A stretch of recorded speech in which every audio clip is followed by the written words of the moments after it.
Oh, by the way, if you we'll talk about that later.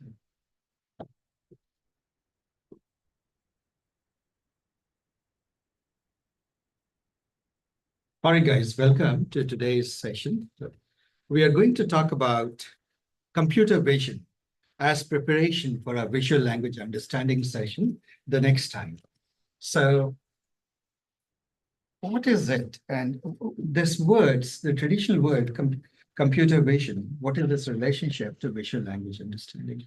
First of all, remember, guys, the language, let's go back to the word, and let me park these pieces here. Visual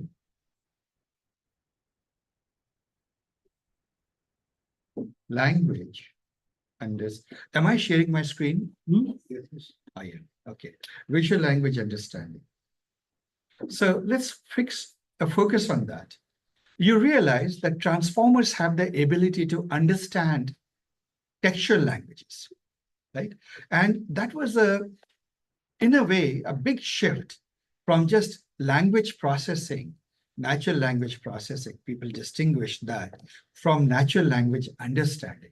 We now believe that transformers, especially the big ones, are quite capable of understanding our language. And indeed, when they converse with us, they even have a theory of mind, right? They have concepts and they have things. So to be aware. Now, so that understanding part is one of the great achievements of AI. Let's now focus on language. So what is a language? At root, in a very simplified way, what is a language? Communicate something. To communicate something. It's a, yes, it is between two entities to share a thought, isn't it? To communicate a thought. We can communicate the thought in many ways in spoken word, which has been the norm, right? Whales do it, goats do it, dogs do it, we do it, right? So let's decompose the audio part as audio. Oh, what is this? Audio or sound, in simple terms, sounds, right? And then you have, what other ways do we use language? Words, of course. If you have the written language, sign language, right? Then we have, of course, visual language. Now, sign language is part of a bigger category, which is visual expression. It could be a diagram. It could be a picture, isn't it? In fact, many forms of many languages, the pictographic language, for example, they don't have word in the strict sense. They have a picture, a symbol for everything. There's a symbol for house. There's a symbol for boat. You put the two together, it's a houseboat, right? So things like that. I believe Mandarin is mostly like that. Egyptian language was also like that. So you can communicate through pictures, through obviously, now I can show you literally a picture of a dog, right? Or a picture of something. And as they say, a picture is worth 1,000 words. You can have a video, isn't it? You could have data. Just data. You may be staring at a table of data and saying, what do I notice? Temperatures have been going up in the Bay Area, right? So you could be just reading data and observing trends in it. So it's a language of communication, of sense. Are we together here? Right? So these are all, when you think of languages, you have to think of all of these as languages. And in this, I must also say, is gesture, tone. They are languages too. Come again? Braille, absolutely. for the visually impaired. Braille is a language too. Thanks for mentioning that, actually. So these are all languages. And sometimes the languages may contradict each other.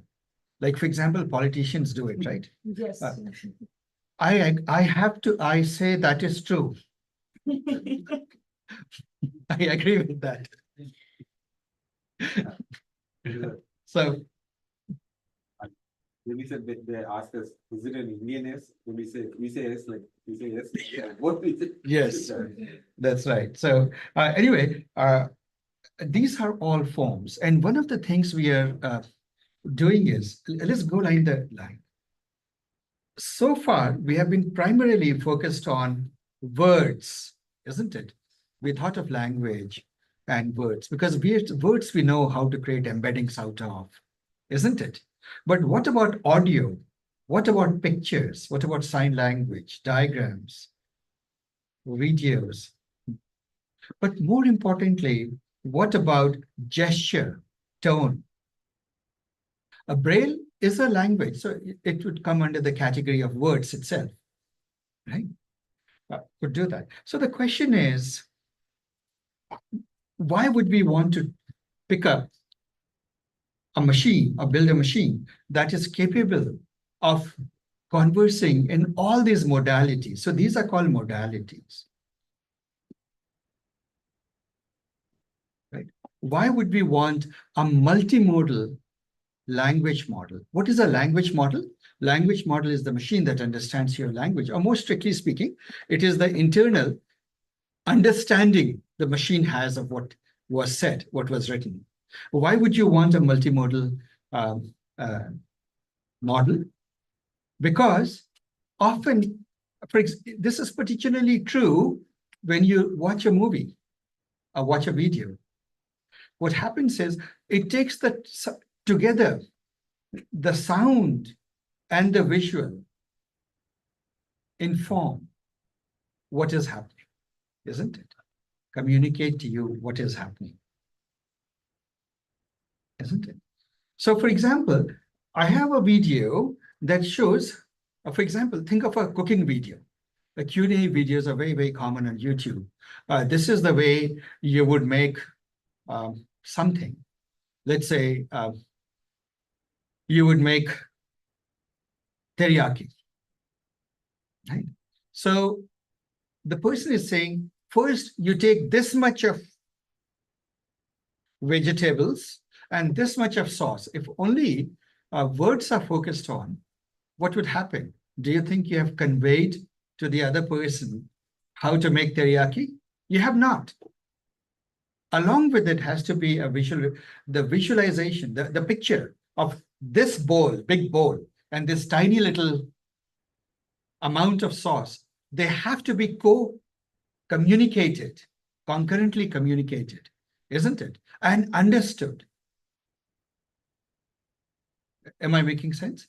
It has to be, right? And if the machine can understand that, then we can say in words and words only, and in some other language, let us say in Tibetan, explain how to make teriyaki, because you're going to broadcast it on the radio where you don't have the visual, for example. Isn't it? Did you see? You can do that. So what it means is that if I have a machine that is capable of multimodal language representation, it can take in pictures, it can take in text, and it can create joint representations, isn't it? This would be a joint representation. And from there, it can forward generate whatever you want, isn't it? It can, for example, do a pure narrative, pure audio narrative. And in India, it's quite common to watch cricket and cricket commentaries. I don't know if people still listen to the radio, but there was a time when most of the commentaries people would listen to on the radio. right? And if you remember, good commentators make it quite visual for you. You're listening, but you can pretty much in your mind's eye see the whole game happening, isn't it? So you could do that, or you could do it in different forms. Right? The converse also is true. Somebody is saying, first take a gear, then do this, then do that. That is, you may say, why don't we take the whole narrative and make it into a nice explanatory video, right? So you could do video, animation, all of those things we can do. So our topic for the next month and a half, 5 weeks, 4 weeks, will be multimodal language representation. Let me give you some very, from an enterprise perspective, a very practical use of it. So guys, you take a text, running text, a novel. And as we know, it is very easy to extract text from it. What do we do? It's been that technology has existed. Computer vision technology has existed. We have taken, what have we done? Optical character recognition, OCR. Are we familiar with what OCR is, guys? Anybody who doesn't? OCR is, let's say that the word is the cow jumped over the moon. You would use AI to discover that this is a word, this is a word, this is a word, this is a word. These are the word boundaries. And once we have done that, the only question is recognizing which word it is, right? It's a computer vision AI task. You could do that. And you could extract the text out of it. It is one of the easier things. In fact, it is something that you will probably come very close to being able to do today, right? But what about if I give you a picture, a page, and this is where RAG, because you're building it in RAG, you're building a sophisticated RAG system, you will notice that while I give you the easy problem of taking some text and ragging it, doing search on it, more realistically, you will have a page in which there would be a graph and there would be a caption, right? And there would be a picture. So this is a graph, a picture, right? There would be another picture and there would be running text interspersed all over. So it's common sense that this text and these pictures and these graphs are not independent of each other, isn't it? They together express something or trying to say something. Makes sense, right? And so I hope this conveys to you the practical importance of having a multimodal language representation, isn't it? You want the sum total of what is said in this page to emerge. And that is what you want to be the context of your, for example, hybrid search or of your language models. I mean, retrieval augmented generation. I should be able to look at this page and ask this question. Let us say the graph shows that people who learn RAG get higher salaries, more and more jobs are there for RAG, right? And here is a diagram of RAG. And I can ask this thing that, is it, in 2024, is it worth learning RAG? And what exactly do I need to learn to be able to do RAG? Right? The answer is partly there in the graph, partly there in the picture, and partly there in the text, isn't it? The picture depicts the components of RAG. It shows you a search index, it shows you a re-rank, it shows you an LLM, right? The graph shows you that it is worth doing because jobs are skyrocketing in this topic. And the text puts nice context around it. And so to answer a question like this, today, is it worth learning RAG as a career choice?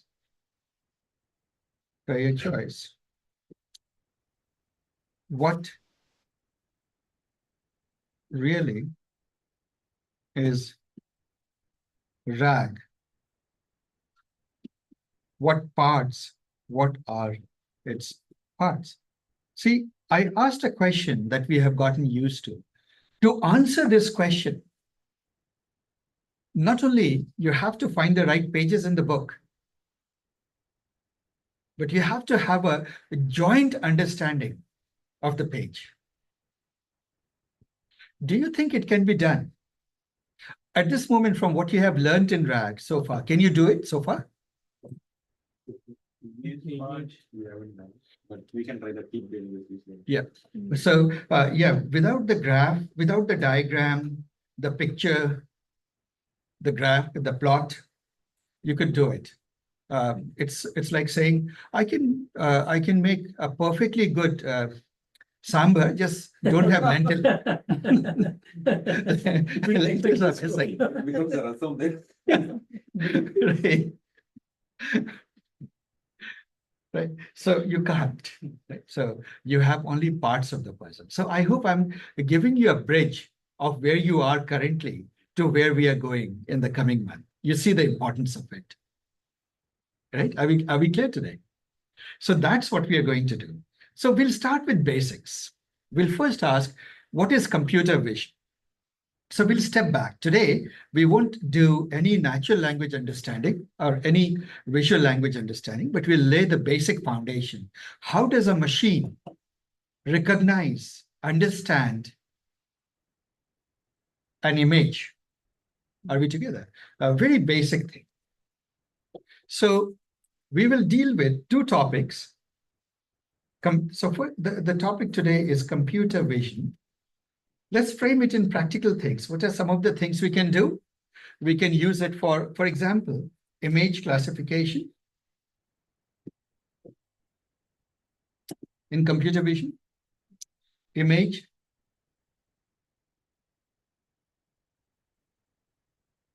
segmentation, basic computer vision. We are not even talking about visual language understanding. But if while we are at it, you can go optical character recognition.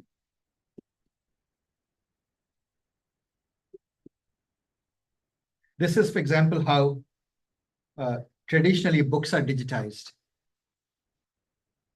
Recognition, right? These systems have been there now for a long time. The generation wouldn't be a part of this. No, not vision. It's not vision. It's a generative task. Yeah, it is more like visual language understanding, VLU part, which we are going to. But today, we'll just focus on this. So we have two approaches that we will look at, which are the two dominant approaches. One is called convolutional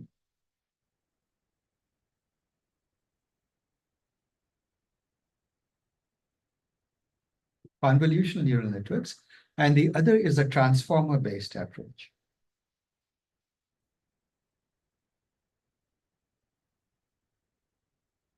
Until 3-4 years ago, the state of the art was using CNNs. CNNs haven't gone away. They're still there. They're quite effective. A lot of the production systems are CNN-based. But there is a slow and increasing adoption of transformer-based approach, right? Large language model-based approaches. So we will start with convolutions. And I will discuss convolution in a fairly brisk pace, giving you the core intuition. Right? See, guys, if I have an image, let's take an image like this.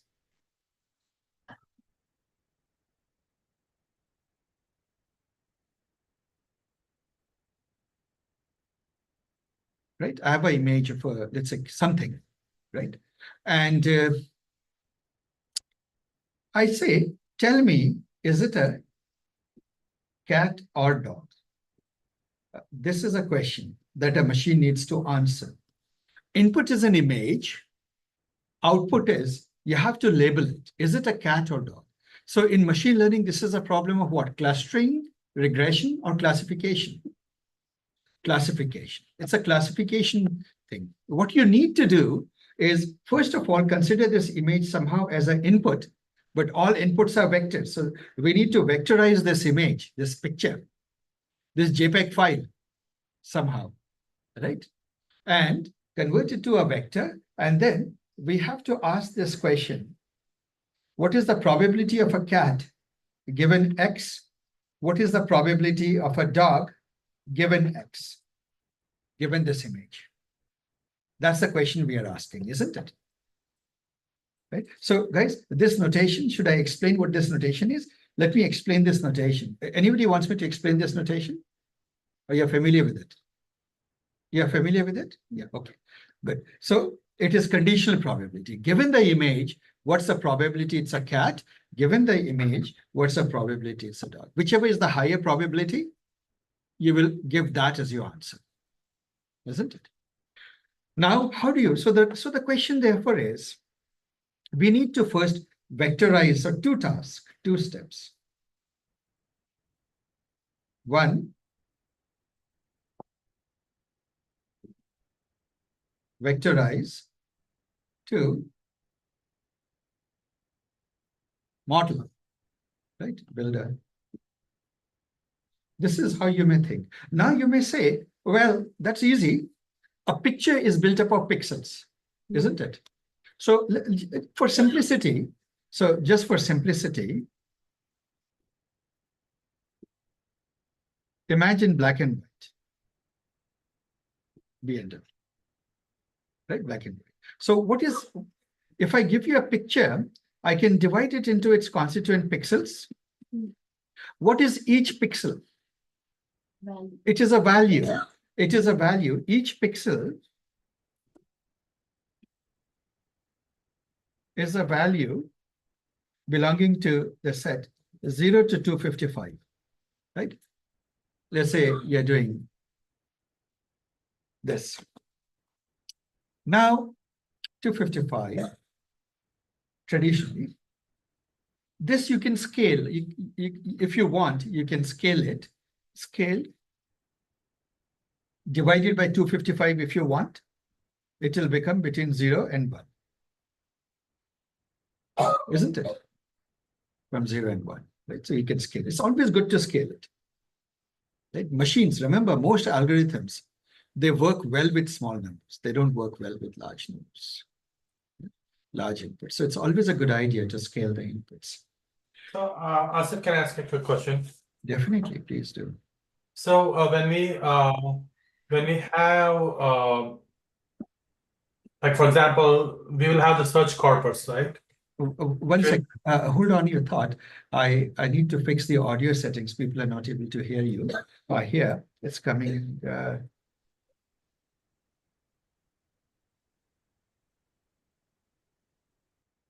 Oh yeah, please continue.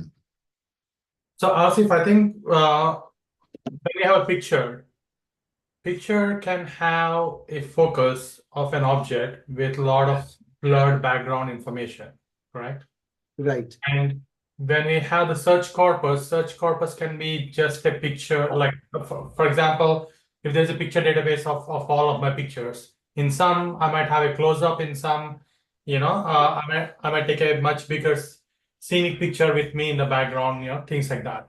And Yeah. when we convert all of that search corpus into this vector, and when we take another picture and try to compare, so the piece I'm trying to understand, like when it words don't change much versus when it's picture. That's a very good, that is a very good thought, Pawan. Would you mind if I deliberately hold on to the thought, park it for a while, because in what I'm going to talk about is literally the answer to your question. Sure, yeah, thank you. So hold on, right? So the thing is, one easy way that I can vectorize is I can say, suppose this is 100 by 100 pixel image. Let's take an example, 100 by 100. So what I can do is I can read the first row. It anyway looks like a vector. If you look at this, it looks like an array of numbers, isn't it? And then take the second array of numbers and concatenate it here. Third row of pixels, fourth row of pixels. At the end of it, what is the size of this vector? 100 times 100, 10,000 dimensional vector, right? So you end up with X belonging to 10K, 10,000 dimensions, isn't it? Is it the flattening? It's just a flattening. You just flatten the image. When you do this, you now feel pretty pleased with yourself. One big piece of work done. Modeling comes easy. We just all know about feed-forward networks. isn't it? Simple feed-forward network. So what we can do is we can feed this belonging to 10K into just a put together a few dense networks, a few layers, and then lastly, just put a classifier node. So for example, a logistic regression, a sigmoid could do, right? So P, give a class given X is basically, it could be 1 plus e to the minus, right? Whatever hidden state comes out here, right? Do you see that, right? You could use that to do h times the weight, hidden vector, h times the weight plus some beta, and you would get the probability of a cat or a dog. That's all it is. Now, so dense networks actually do succeed in doing that. And in one of the courses, we take you through this exercise. Right? They do reasonably well, but they don't do extremely well compared to other approaches. In particular, there is another approach, convolutional networks, that does much better. Now the question is, why does it do much better? And what's the limitation of this? See, in a dense network, there is no awareness that you're dealing with images. This vector could be any vector. It could be financial vector, right? It could be just about anything, weather vector. It is agnostic to everything. It has no awareness of the visual quality of things, right? So what are those visual qualities that we observe in the real world? Before that, I'll just mention one statement. See, guys, one recurring theme in machine learning always has been that when you deal with real world, any context, and that which you know is true about that context, if you can somehow bake it into the model, right, you get superior models. Yeah, I'll come to that. We'll literally say that. I'm saying when you build machine learning models, try to bake in things that you know are true about the real world in that particular problem domain.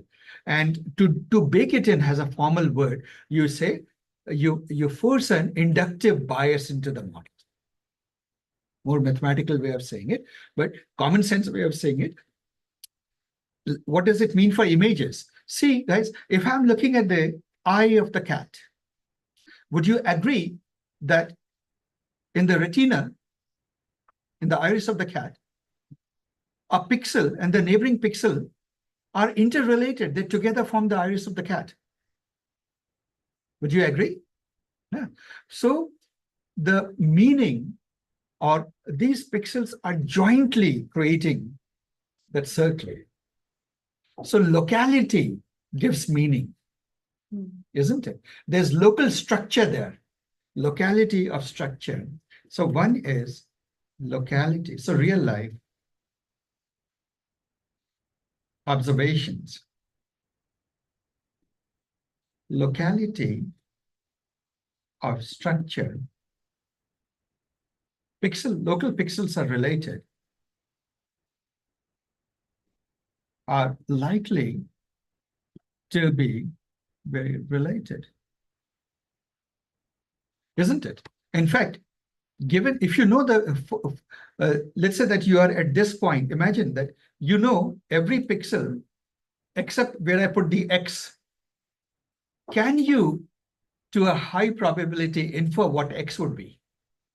Most of the time, isn't it? You can tell what X would be by looking at the neighboring pixels, right, together quite often. So there's a locality of structure. The other aspect that you find is that there is a hierarchy of structures, hierarchy of features, or locality of feature. Hierarchy, I must have spelled hierarchy of features. What could this possibly mean, hierarchy of features? The round of the eye, the black of the eye, the iris, is part of the eye. Eye is part of the cat. Eye is part of the face. Face is part of the cat. Isn't it? So to recognize, would you agree, to recognize that it's a cat, it would help. How would you know if it's a cat or a dog? They both have a tail, right? You probably would zoom into the face, yeah, and the size of the body and many things, right? So in the face are telltale signs, right? Whiskers. Or if I have to give you an easier problem, how would you tell this is a cat and not a boat? If you start seeing a face, boats don't have faces, isn't it? So you would say it's more likely to be a cat. You see that, right? So there's a hierarchy of features.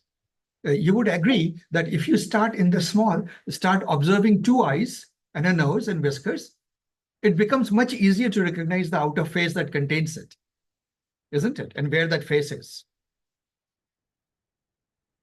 So there is a hierarchy of features. The other thing is, there is something called translational. Forgive me for using these big words, but I'll explain what it is.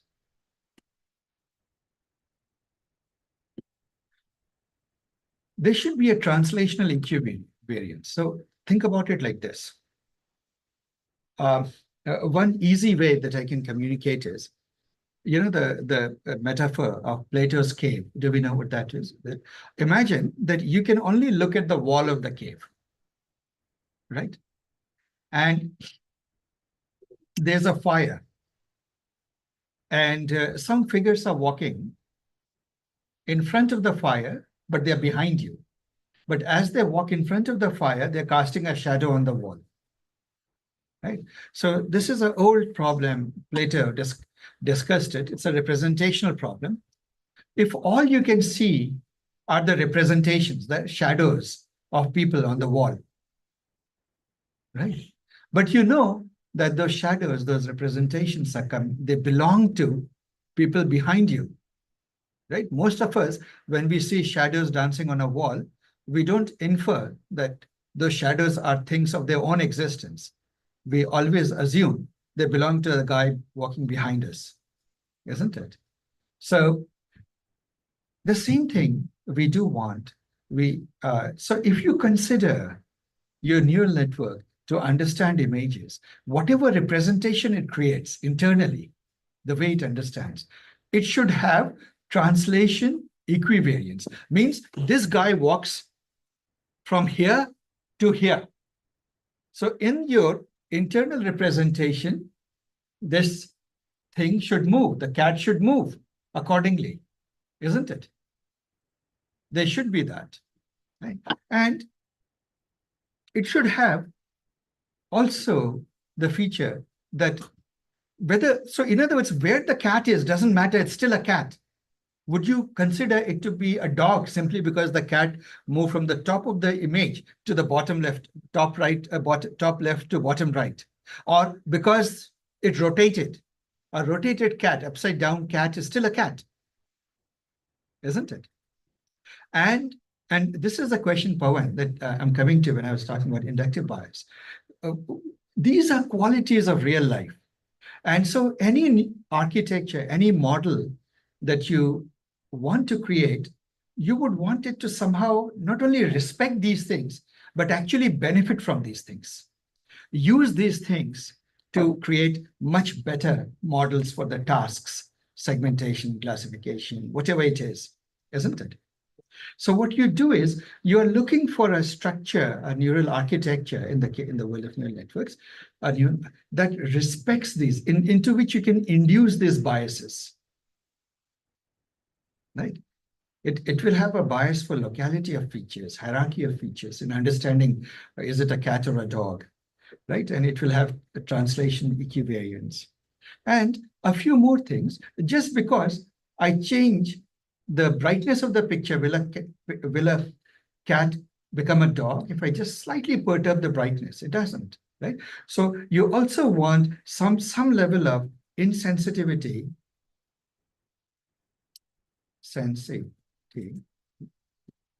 Two. Did I spell it right? Insensitivity. Goodness. Sensitivity.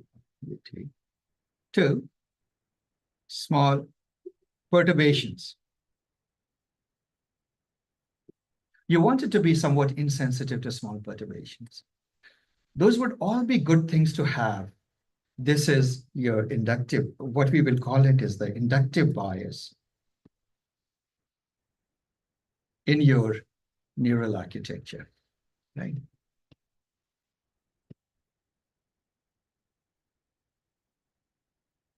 In your neural architecture. Now comes an interesting thought. Is that how the human brain does it? For example, if we look at a cat there, is there a screen at the back of our head, like the wall of the Plato's cave, into which that cat puts a picture here, and that, or maybe puts a picture here. Actually, images are reversed. So if I see something moving there's a cat from here in the back of my mind, or the screen at the back of my head, run like to the other end, right? It turns out that to the best of our knowledge, that's exactly what happens, right? They discovered it by looking into cats' brains.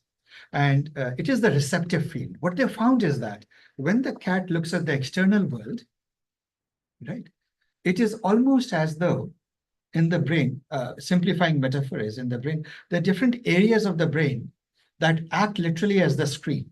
It is the receptive field. That part of the image will be understood and received here. That part of the image will be understood here. That part of the image will be understood here, right? Signal would be, it will trigger this part. So they're very focused receptive fields. Are we together? Signal is coming in and affecting this. And they obviously they have been experimenting on poor cats for a long time till they found this out.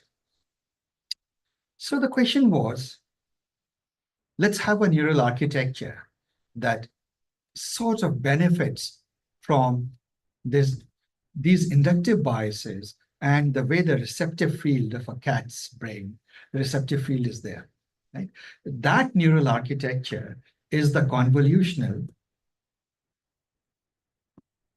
neural net. That's what I'm going to explain to you guys. Are we together? So before I do that, give me a 5-minute break, 5-10 minutes break. I'll just make sure that your lunch is on the way. All right, guys. Yeah, it works. Okay, yeah.